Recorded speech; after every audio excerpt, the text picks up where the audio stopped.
O grupo FACE, Fraternidade, Amor, Caridade e Esperança, apresenta Analisando os capítulos do livro A Caminho da Luz, psicografia de Francisco Cândido Xavier pelo Espírito Emmanuel, capítulo 3. Livro A Caminho da Luz, capítulo 3. As raças adâmicas. Analisando o capítulo 3, As raças adâmicas. Este capítulo é um dos pilares da cosmogonia espírita apresentada por Emmanuel. Ele redefine a narrativa bíblica de Adão e Eva, contextualizando-a dentro de uma visão cósmica de evolução, exílio e encarnação como motores do progresso planetário. Ideia central e desenvolvimento do capítulo. Este capítulo apresenta a tese central de que um grande salto evolutivo na Terra foi provocado pela reencarnação compulsória, exílio, de uma vasta legião de espíritos provenientes de um planeta do sistema estelar de Capella. Estes espíritos eram intelectualmente muito avançados, mas moralmente rebeldes e orgulhosos. Ao serem exilados na Terra primitiva, eles trouxeram consigo seus conhecimentos, acelerando o progresso material de nosso mundo, mas também suas imperfeições, orgulho, egoísmo, que se tornaram a raiz dos grandes conflitos e sofrimentos da história humana. O capítulo é estruturado como uma narrativa cósmica que explica a origem das principais raças e civilizações que formaram o mundo antigo. 1. A transição planetária de Capella.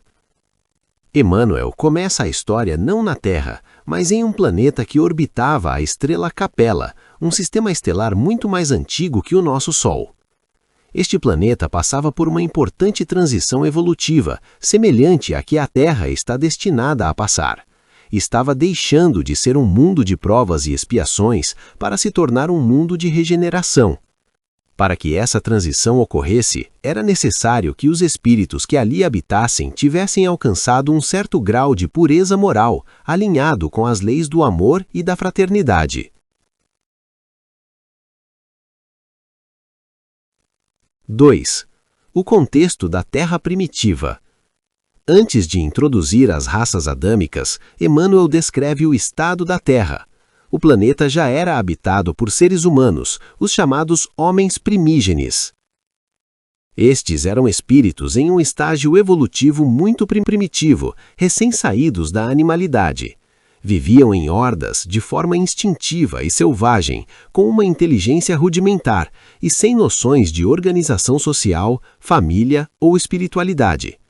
A Terra era um mundo de expiações e provas, mas seu progresso era lento e penoso. 3. O exílio dos espíritos de Capella.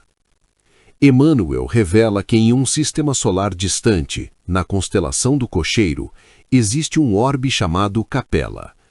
Este planeta, muito mais evoluído que a Terra daquela época, passava por uma transição para se tornar um mundo de regeneração. No entanto, uma parte de seus habitantes não conseguiu acompanhar essa evolução. Eram espíritos que haviam alcançado um notável desenvolvimento intelectual e científico, mas permaneciam moralmente atrasados, dominados pelo orgulho, egoísmo e rebeldia.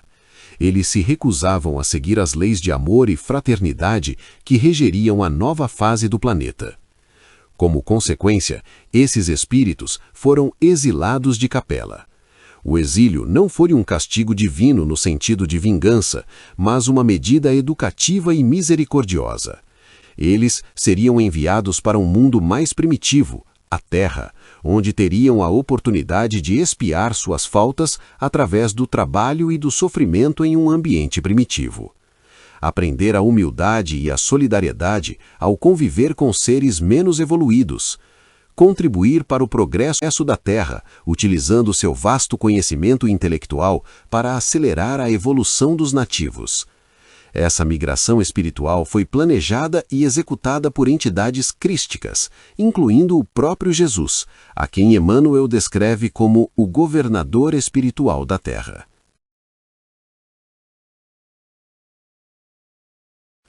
4. A rebelião e a decisão do exílio. Uma grande parte da população espiritual de Capela, embora possuísse uma inteligência brilhante e vasto conhecimento científico e artístico, recusava-se a seguir o caminho da humildade e do amor. Eram espíritos orgulhosos, egoístas e rebeldes, apegados ao poder e às sensações do materialismo. Diante de sua recusa em se harmonizar com a nova vibração do planeta, as leis divinas determinaram que eles não poderiam mais reencarnar em Capela.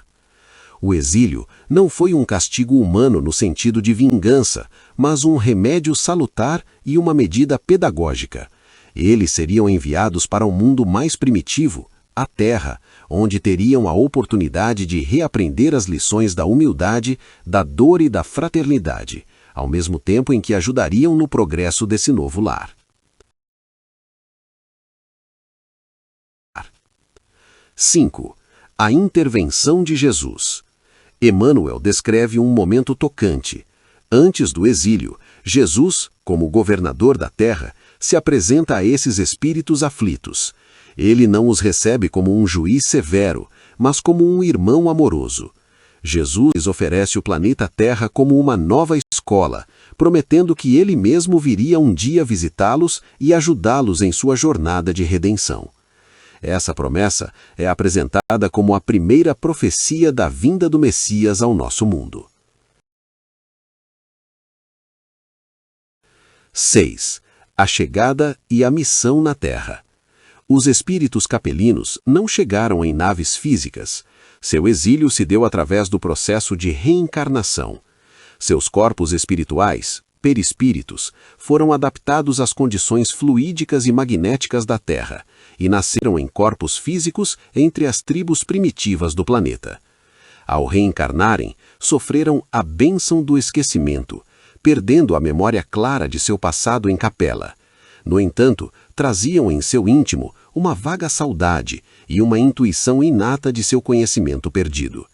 Essa nostalgia de um paraíso perdido é, segundo Emmanuel, a origem de muitas lendas e mitos da humanidade. A chegada desses exilados representou uma transfusão de energia e conhecimento para a Terra.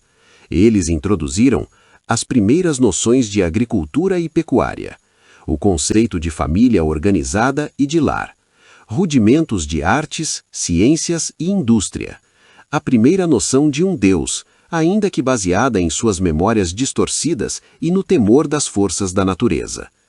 Com o passar das gerações, através da miscigenação, os capelinos e os filhos da terra, os nativos, deram origem às raças que conhecemos hoje.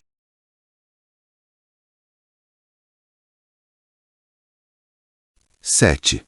A dualidade humana. O legado dos capelinos.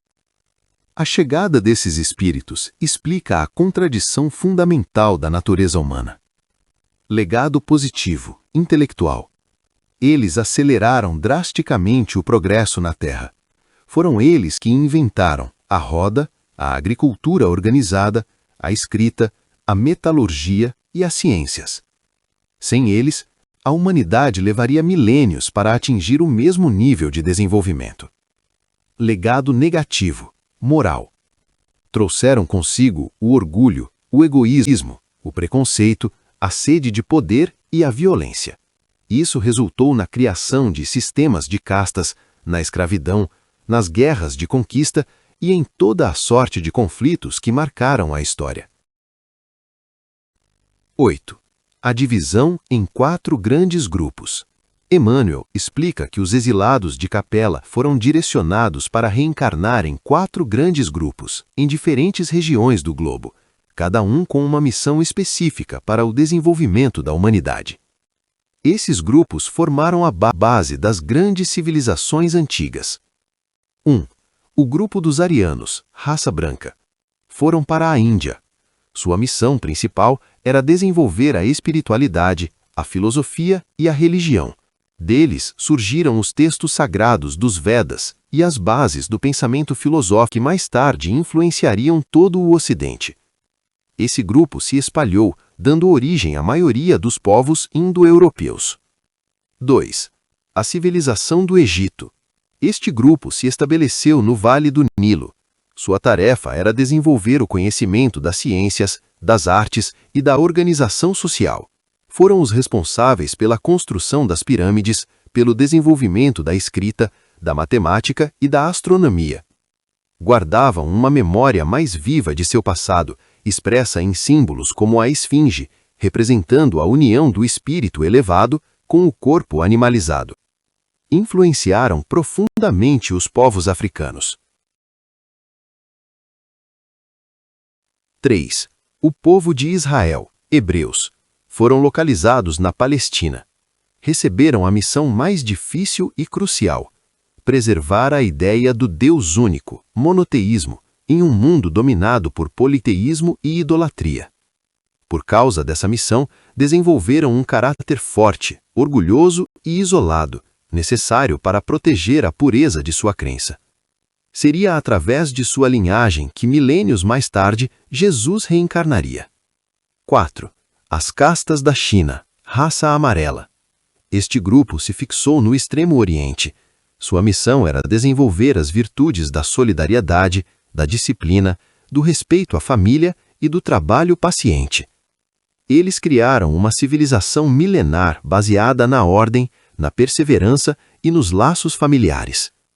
Emmanuel menciona também que uma parte desses exilados reencarnou nas Américas, dando origem à raça vermelha. Entretanto, devido ao isolamento geográfico, seu progresso foi mais lento e eles ficaram estagnados por um longo período. 9. A reinterpretação de Adão e Eva. O capítulo faz uma ligação direta com a narrativa bíblica. Adão e Eva não são indivíduos, mas um coletivo. Adão representa a totalidade dos espíritos exilados de Capela que vieram para a Terra. O paraíso perdido, ou o jardim do Éden, é a memória simbólica e nostálgica de seu mundo de origem, Capela, que era muito mais belo e feliz. A queda, ou o pecado original, não foi a desobediência a uma ordem divina, mas sim o orgulho e a rebeldia moral que os levaram ao exílio. A sentença, de comer o pão com o suor do seu rosto, simboliza a dura realidade do trabalho e da luta pela sobrevivência que encontraram no mundo primitivo da Terra. A saudade do céu e a promessa de retorno. Emmanuel conclui o capítulo com uma nota poética e redentora. Ele sugere que a vaga sensação de saudade de um lar perdido, o mito do paraíso perdido presente em quase todas as culturas, como o Jardim do Éden, é na verdade uma memória subconsciente e fragmentada que esses espíritos exilados guardam de seu mundo de origem, Capela. A eles foi dada a promessa de que, após aprenderem as lições de amor e humildade na Terra, poderiam um dia retornar a seu lar celestial. Muitos já queriam conseguido, mas muitos outros ainda continuam sua jornada reencarnatória em nosso planeta. Essa nota ao final do capítulo esclarece pontos importantes para evitar mal-entendidos. Tempo. O processo descrito levou muitos séculos. Os exilados chegaram quando o homem primitivo, primata hominis, já estava organizado em tribos. Não houve retrocesso. A reencarnação de espíritos intelectualmente avançados em corpos primitivos não é um retrocesso evolutivo. Emmanuel usa a analogia de que o ouro puro não perde seu valor por ser colocado em um vaso sujo. Justiça divina. Foi uma medida educativa e justa. Um trabalhador que destrói ferramentas perfeitas recebe instrumentos mais simples, até que aprenda a valorizá-los. O corpo, máquina, é adequado ao estado moral do espírito, operário. Redenção e progresso. Foi uma providência justa de administração que permitiu aos exilados adquirir amor e humildade através do trabalho e do sofrimento, ao mesmo tempo em que ajudavam no progresso de seus irmãos terrenos. Conclusão do capítulo. O capítulo 3, As Raças Adâmicas, apresenta uma visão revolucionária sobre as origens da civilização humana. Ele ensina que a humanidade terrestre é um mosaico de espíritos em diferentes estágios evolutivos, e que nosso progresso foi impulsionado por uma intervenção espiritual planejada. O sofrimento e as lutas na Terra são apresentados não como um castigo, mas como uma escola de redenção e aprendizado, onde espíritos orgulhosos aprendem a amar e a trabalhar, contribuindo para a evolução de um planeta inteiro, sob a guia amorosa de Cristo. Esse capítulo é uma chave de leitura para toda a obra. Ele transforma a história humana de uma sucessão de eventos aleatórios em um drama espiritual coeso e com propósito. A história da civilização passa a ser a história da longa e dolorosa redenção desses espíritos exilados e de sua interação com os espíritos nativos da Terra, todos caminhando, sob a tutela amorosa de Cristo, em direção à luz. Se gostou, inscreva-se no nosso canal, dê um like e compartilhe esse vídeo para ajudar nosso canal a crescer e divulgar a doutrina dos espíritos.